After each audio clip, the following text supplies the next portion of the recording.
Hi, in this video, I'm going to go through the AQA AS level chemistry paper. This is the 2021 paper, paper 1, and it's the second half of this paper. I did the first half in an earlier video. So starting off with question 9, we've got a question here about equilibrium. Okay, so hydrogen can be prepared by this reaction here between methane and steam. Okay, the reaction, they give you the temperature and the pressure and tell you they use a nickel catalyst. And what you've got to do is explain in terms of equilibrium, yield and cost why these conditions are used. Okay, so first of all, I think let's look at temperature. Why do they use this fairly high temperature of 800 degrees C? Right, temperature. The reaction is endothermic, and we know that because it's got a positive value of delta H. So Le Chatelier tells us that any change, the equilibrium will move to oppose the change.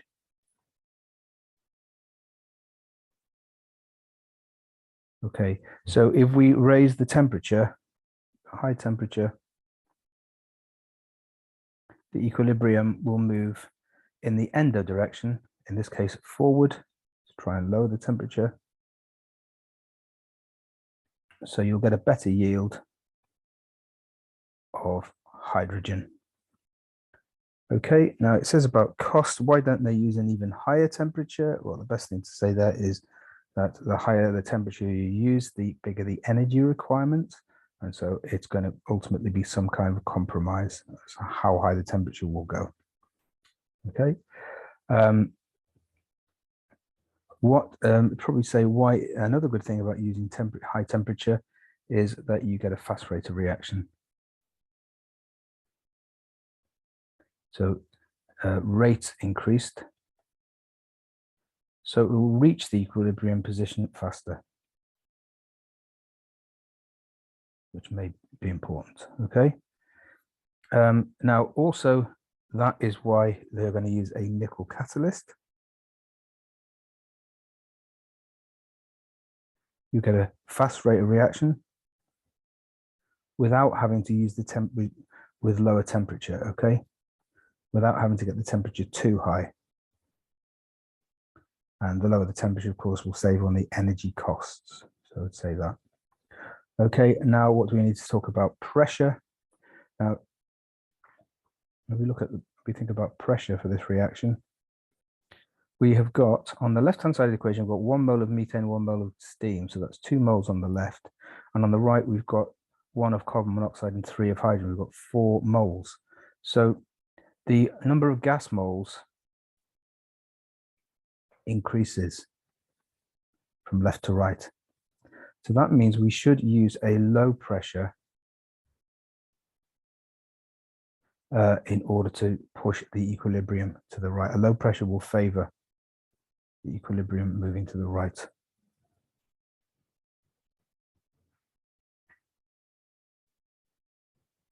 Low pressure, so they say 300 kilopascals, so it's like 3 times atmospheric pressure.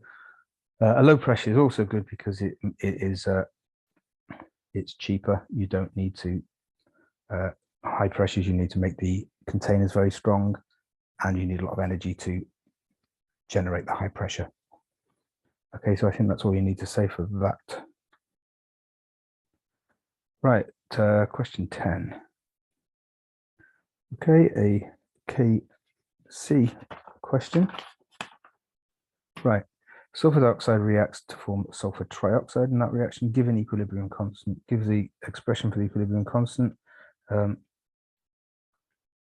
Kc is going to be the concentration of the products, SO3, it's going to be squared. Don't forget your square bracket means concentration of the thing inside, divided by the reactant, so that's SO2 squared because you've got that in front there, multiplied by the concentration of O2, just the power of 1.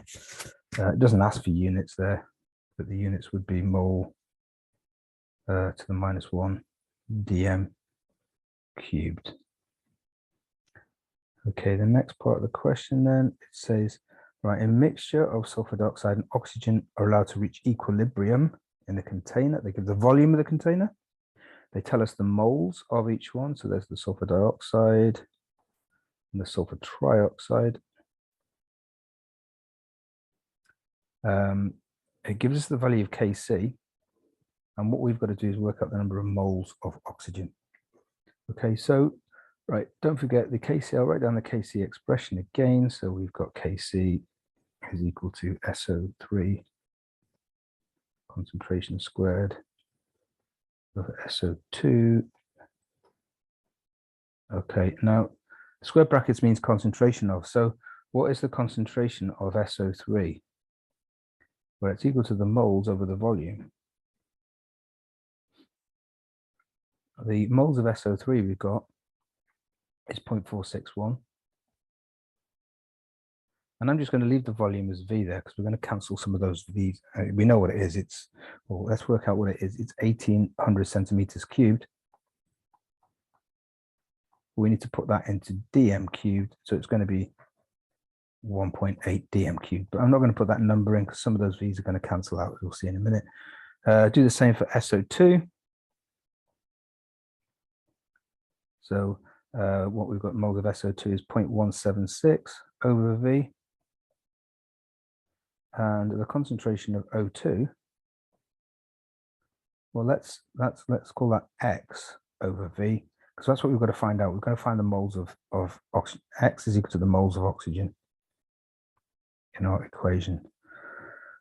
So now we're going to put some of those numbers in to work out what that value of X is. Okay, so I'm not going to put in the number for Kc yet. Just write down Kc. Right, on the top line, SO3 squared. Yeah, we want that. So what's that going to be? It's going to be 0.461 over V all squared divided by, what's this? The concentration of SO2 is that 0.176 all over V all squared. And the concentration of oxygen is X over V. I'm going to multiply some of that out, okay? So that's going to give us 0.461 squared over V squared divided by 0.176 squared over V squared multiplied by X over V. Now you can see there we can cancel out that V squared and that V squared, and we can take that V up to the top line there. So the next, what I'm going to have there in the next one is Kc is equal to 0.461 squared multiplied by V. Now V we said was equal to 1.8 dm cubed, so we'll put a number in there, 1.8 divided by 0.176 squared multiplied by X. Right, we know the value of Kc. Look, they tell us there it's 15. So put that in there. I'm now going to rearrange that equation to make X the subject. So we're going to get X is equal to 0.461 squared times 1.8 divided by 0.176 squared multiplied by Kc 15. Okay, do that on a calculator, put those numbers in, we get X is equal to 0.823 moles of oxygen, and that's our answer there. Okay, so just got to be careful putting those numbers in and rearranging and stuff. Right, now a different mixture contains those number of moles of sulfur dioxide, oxygen, and sulfur trioxide. Now this is an ideal gas equation, so that maybe put you off a little bit because you're thinking, oh, it's about equilibrium. And now we're on to ideal gas. So what is the ideal gas equation? It's PV is equal to nRT, where N is equal to the number of the moles, yeah? And so that's going to be the total number of moles of those gases, okay? All gases, doesn't matter what the gas is, they all behave the same. So if you add those up, 0.025, 0.49, 0.34, that's a total number of moles N, that is equal to 0.108. Now we just got to put, it says we need to work out the temperature in degrees C. Well, our temperature is going to be in Kelvin. So so let's rearrange our ideal gas equation. So we get T is equal to PV over NR. When you're doing the ideal gas equation, you've got to be really careful with units, okay? So let's just think about the units. So the pressure, that has got to be in, we're giving it in kilopascals, it's got to be in pascals. So pressure is going to be that 25,000 pascals.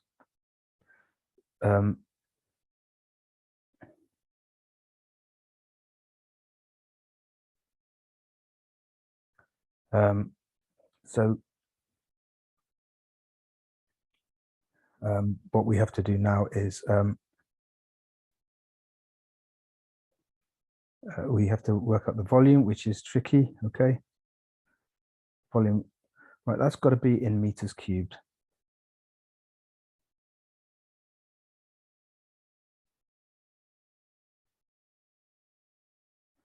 Okay, volume's got to be in meters cubed. We have got it in centimeters cubed. How do we convert centimeters cubed into meters cubed? Well, 1 meter cubed is equal to 1,000,000 centimeters cubed, which people always forget.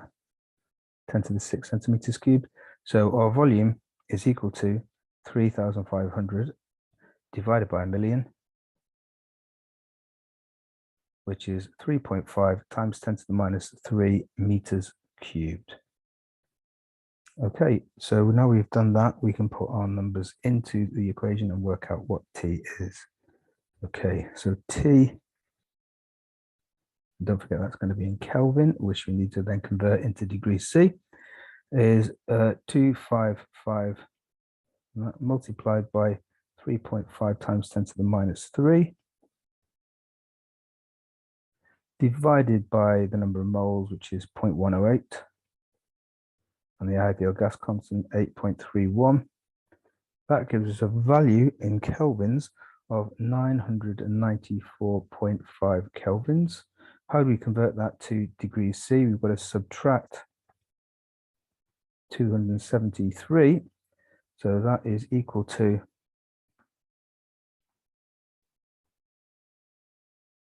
721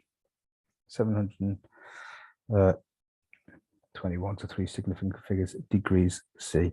That's our answer there. Okay. Right, so now we are going to go over to the multiple choice section. So I'm going to close this whiteboard and open a new one up.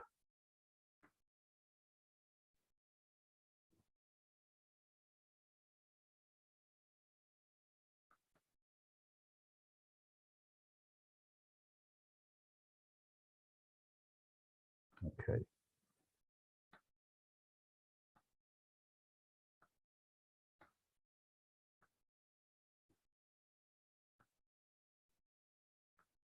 Right. Question 11 then. Okay. So we've just done question 10. Question 11. Right. In the time of flight mass spectrometer, X is ionized using electrospray ionization. Now remember what that is. They don't knock an electron off. You stick a proton onto it. So it's got to be one of these, C or D, isn't it? Which is the correct one? Do you add it onto the liquid state or the gaseous state? It's the gaseous state. So D is the answer we require there. Right, now here's a bit of a, right. The electronic configuration of vanadium ion, vanadium 2 plus ion in the ground state. Well, look, vanadium is here. It is a transition metal, okay? So the vanadium, the electronic structure of vanadium will be neon, the argon core. Then it's going to be 4s2, 3d3. But really, remember that the 4s is higher in energy than the 3d. So it's these ones that are going to be lost when you form the vanadium 2 plus ion. And so all of those options are all definitely wrong there, okay? Because they've got electrons in 4s. You won't have any electrons in 4s. Transition metals, when they form an ion, they always lose them from the 4s first before the 3d. So A is the right answer, and if you check, it is 3d3. You know, that's the right. It's right.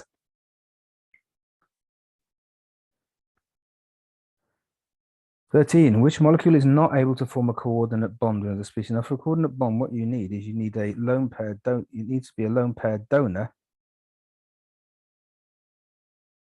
or a lone pair acceptor.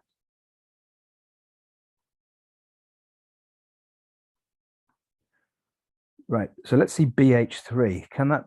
That hasn't got a lone pair. Boron is group 3.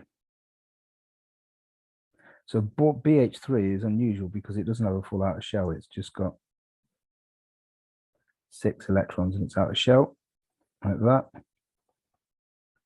So that can accept a lone pair. It can't give a lone pair. It hasn't got one, so that can form a dated bond. Let's go to methane. Right, electronic structure of methane. Sorry, dot cross diagram of methane. Carbon, group 4, isn't it? You've got 4 electrons. Each one is involved in bonding. There are no lone pairs. Carbon can only have 8 electrons in its outer shell because it's in period 2. It's not in period 3. So it can't accept a lone pair. So it's not a lone pair donor, and it's not a lone pair acceptor. So that can't form. So that is our answer. Let's just check that. NH3, well, I'm going to just modify that. Ammonia is in, right, nitrogen's in group 5, isn't it? So just change that into an ammonia molecule instead of a methane. That has got a lone pair. Okay, that can donate a lone pair. Nitrogen can't accept a lone pair. It's got a full outer shell. It's got 8. It can donate, so it can form a bond. Okay, so that one can't. Let's do water. What can we say about water? Well, you should know without me drawing the dot cross diagram. It's got 2 lone pairs. So yeah, it can donate a lone pair. It can't accept a lone pair because oxygen has got a full outer shell there. It can't accept more than 8 because it's in period 2, not period 3. So yeah, these 2, they can as well. So B is our answer there.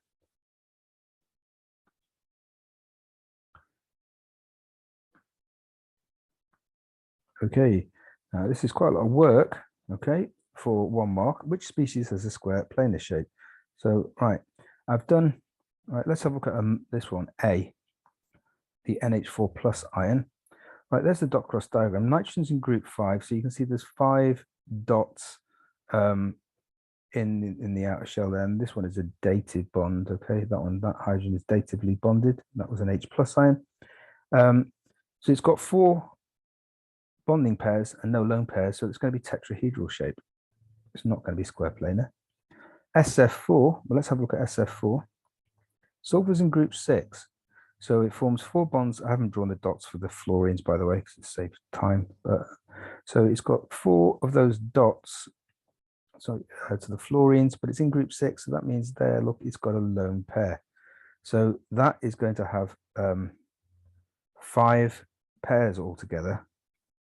Okay, which means it's going to be based around the trigonal bipyramidal. So that's not going to form a square planar shape. Let's look at xenon now. Xenon tetrafluoride. Right, xenon is in group 0. That means it's got 8 of its own electrons. So it's got 4 of those electrons involved in bonding to the fluorines. And that means it's got a lone pair there and a lone pair there. Now that will give a square planar shape. I'll just go over there. So if you think about what have we got there, we have got 4 bonding pairs. We've got 2 lone pairs. That's a total of 6 pairs. So the basic shape is going to be octahedral. Right, so let's draw that. Xenon. I've got 2 going back into the plane of the paper, 2 coming out of the plane of the paper. All those bond angles are 90. I've got 1 going up and 1 going down in the plane of the paper. So that's an octahedral shape. We've got fluorines there, there, and there. And here we've got a lone pair, which is going to sort of tend to push all the fluorines down, but underneath here we've got another lone pair, which is going to push them up. So there's no distortion to the bond angle. So you can see the shape of that molecule is square planar. So that is our answer there. Let's just check PCl4. Let's just check that. So we've got PCl4 there. Right, haven't drawn the electrons and the chlorines. So phosphorus is in group 5. So we've got 5 dots, okay, but we don't have an extra because what this is a positive charge and it's missing an electron. So that's got 4 pairs, 4 bond pairs, no lone pairs. So that is going to be tetrahedral in shape. It won't be square planar. So C is our answer there. Which bond has the most unsymmetrical electron distribution? So we're looking for the biggest difference in electronegativity. Now it makes it a bit easy because every single one is a hydrogen. So we've got to say which is the most electronegative of those elements. Of oxygen, sulfur, nitrogen, and phosphorus is quite obviously oxygen is the most electronegative. But you remember our most electronegative element is fluorine. Oxygen slightly less than that, but yeah. And oxygen is slightly more electronegative than nitrogen. Okay. Of course, electronegativity increases as you go that way because the nuclear charge increases, whereas the distance of the electrons from in the bonding shell are about the same distance from the nucleus. They're all in the same quantum shell. Right, so A is the answer there.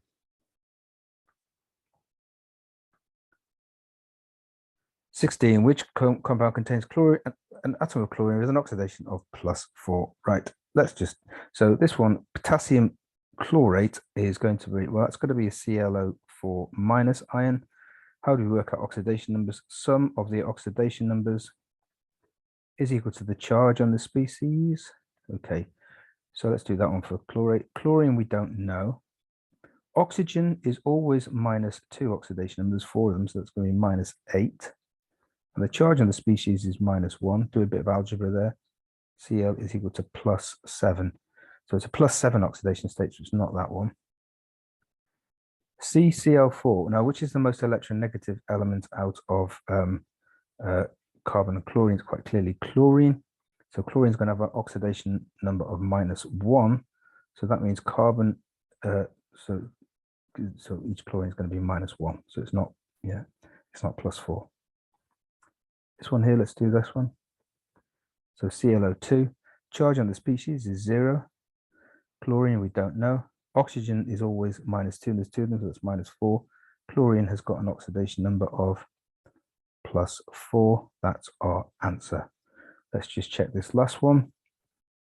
ClO2F, well, chlorine, we don't know. Oxygen is always -2, it's -4. And fluorine is always -1. Charge is 0, so that means chlorine there will have an oxidation number of +5. So C is the correct answer.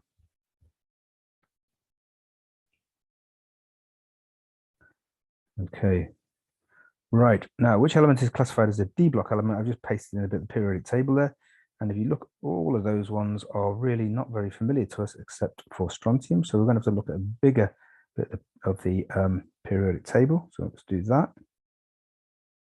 Okay, so we've got antimony here. That's obviously in the P block, so it's not that one. Strontium we are familiar with really because that's in group 2, but that's in the S block. Molybdenum there, that is in the D block, isn't it? Yeah. That's the D block. And let's just have a look at uranium, the last one. Well, that's in that bit at the bottom, which we very rarely have anything to do with. This is the F block. Yeah. So the answer there is molybdenum, which option was that? B.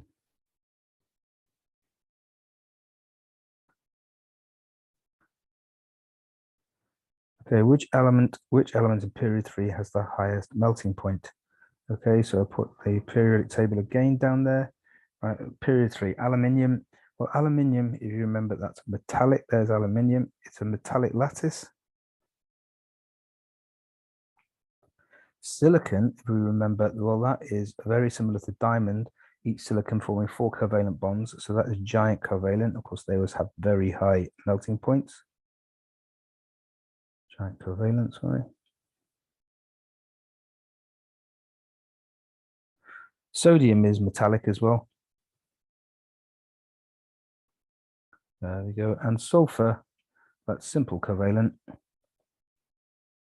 You probably remember it is an S8 molecule. So it's going to be a fairly low melting point. So our answer there is definitely silicon. It's giant covalent.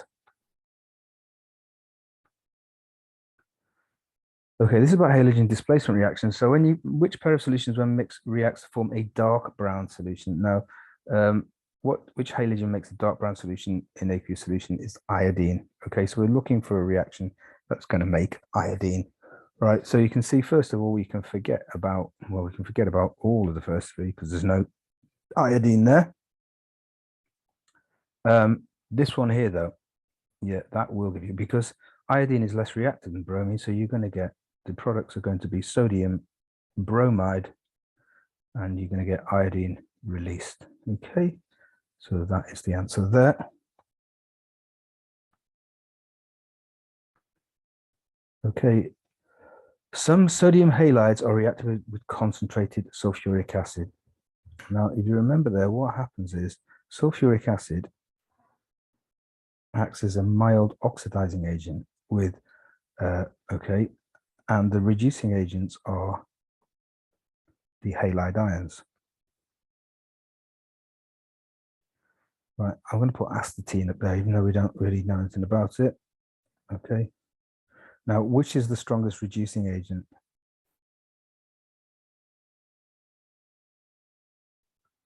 Is iodide, well, astatide, but I'm not really worried about that. That's the strongest reducer. And that can reduce, iodine can reduce sulfuric acid all the way down to H2S. You can reduce it to that. Bromide's not such a good oxidizing agent. You can only reduce it down to SO2. These are both gases containing sulfur, so they'll both do it. We're going to presume astatine is going to be just as good as iodide. Okay, so that will make H2S, which is a gas. So yeah, that will, and that will.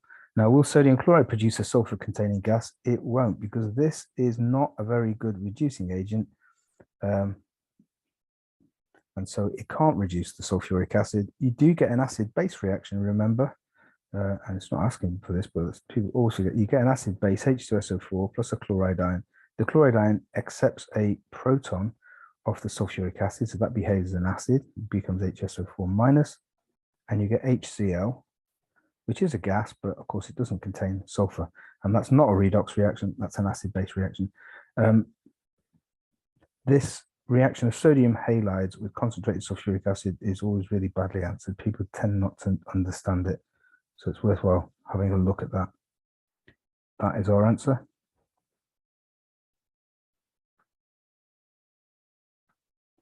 Okay, which atom has one more proton and two more neutrons than 3115p? Well, if it's got one more proton, that's going to make it something on the top 16. Okay, now phosphorus, which element is atomic number 16? It's not phosphorus, it's sulfur. So we know, first of all, straight away, those two are wrong. Okay, right. So it's got one more proton, so that's going to make it heavier by 1. And 2 more neutrons, that's going to make it heavier by 2 total. So that's going to make it 3 heavier altogether, isn't it? 3 more. So we want 31 plus 3 there, up there. We want 34. So our answer is that one there, D. 22. What is a use for barium sulfate group 2? Right, this is all about group 2 compounds. In agriculture, it acts as a fertilizer. No, that you're getting a mix of, well, it's not really a fertilizer, but it neutralizes acidic soil. It's not really a fertilizer. Calcium hydroxide is used for that. Oh, that's that one there. None of them are used as fertilizers. Okay, so that's B.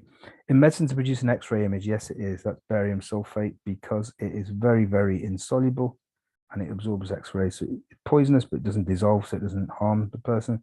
That's the answer there. Let's see, which one is used in medicine as an antacid to treat indigestion? Which group 2 compound is that? It's magnesium hydroxide, because it's very, very insoluble. So it can neutralize an acid because it's got OH minus ions, but it's not going to make it an alkaline solution, which would be very, if you drank Sodium hydroxide would be very alkaline, would be very damaging. Okay. Right, this one here, which has the largest radius? Now, all of those ions have the same electronic structure. So if you look at, I just won't bother SPD, just say fluorine. Like fluorine is 2,7, isn't it? So the F minus ion is 2,8. Magnesium is here is 2,8,2, so that's going to be 2,8. Sodium is 2,8,1, so that's 2,8. And oxygen is 2,6, so the oxide ion 2 more, that's 2,8. So they've all got the same electronic structure. Which one? So what's going to affect the size of the ion? Well, it's the nuclear charge. The higher the nuclear charge, holds the electrons closer. Okay. So which one has got the biggest nuclear charge? Oh, that's the largest range. Which one's got the smallest nuclear charge? Well, it's oxygen, because that's atomic number 8. Okay. Oxygen is atomic number 8, 8 protons there. Sodium's got 11, magnesium got 12, fluorine's got 9. So the answer is D, the oxide ion.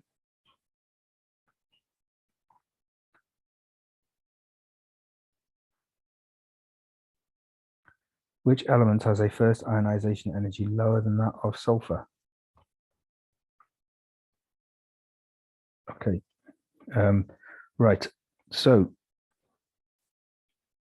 I'm going to look at this periodic table here, and all those elements are pretty familiar to us, except for selenium. I've kind of chopped that off, but selenium is in group 6. Selenium's in group 6 here. Right, now when you go down any group in the periodic table, the first ionization energy always decreases. And why is that? It's because the atomic radius is increasing and the amount of shielding is increasing. So selenium, that one is the answer. Let's just show why the other ones aren't right. Okay, so I've done a quick sketch here of first ionization energy against atomic number. Right, and we get that characteristic pattern as you go across period 2 or period 3. We can explain that if you, right, so sodium, the electron's coming from 3s. Magnesium, it's coming from 3s, but the nuclear charge is a bit higher, so it goes up. Aluminium, you get this drop because it's now not coming from 3s, the electron's coming from 3p, which is a bit further from the nucleus. Silicon's coming from 3p, goes up a bit, again, because nuclear, it's the same shell as one from aluminium, but nuclear charge is increasing a bit. Phosphorus, nuclear charge increasing a bit higher still.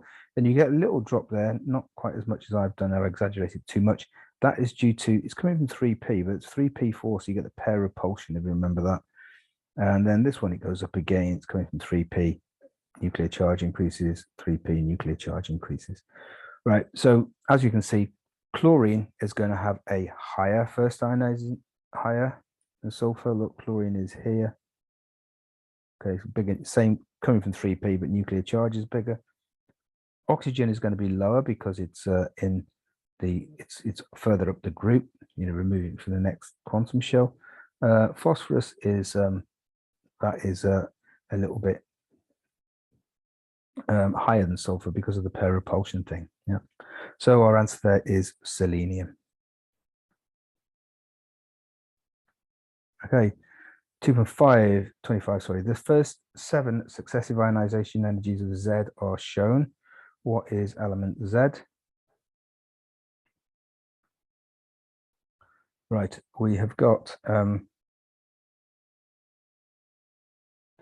right, so you can see the first 4 electrons are relatively easy to remove. Then you've got a big jump there for the 5th one. So that means there are 4 electrons in the outer shell. That tells us, okay. So that means it must be in group 4.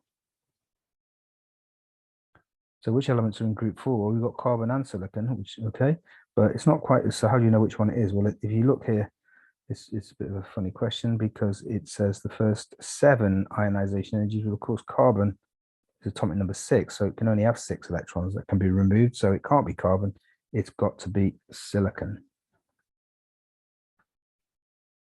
And that is the end of the paper.